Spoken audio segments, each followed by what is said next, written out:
Upo wewe ambaye kuna msamaha unausubiri miaka nenda rudi na haujafika, na pengine msamaha huu unaweza usije kabisa.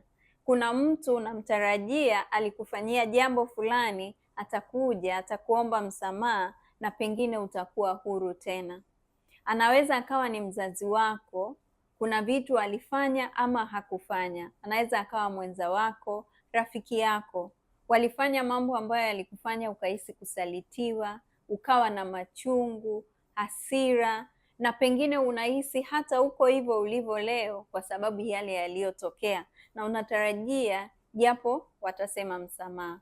Misamaha mingine haitaweza kufika kwa sababu watu hawa wanaweza wakawa hata hawajui kwamba walikukosea. Kama ni mzazi kwa mfano, anaweza akahisi kwamba alivyokulea alifanya kwa usahihi, haoni kama kuna chochote amekukosea, na zaidi sana anakutarajia na anakutegemea uweze kumsaidia. Hivyo hivyo na wengine. Kwa hiyo ili usiendelee kubaki katika hicho kifungo, anza wewe hatua ya kusamehe.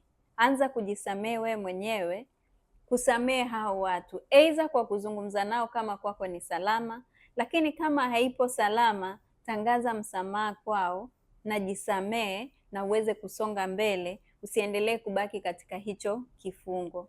Usikubali kuendelea kuwa mtumwa wa wale waliokufanyia yale ambayo wewe unahisi yalikuumiza nafsi yako. Ili kuwa huru, yaachilie ili uweze kusonga mbele. Asante.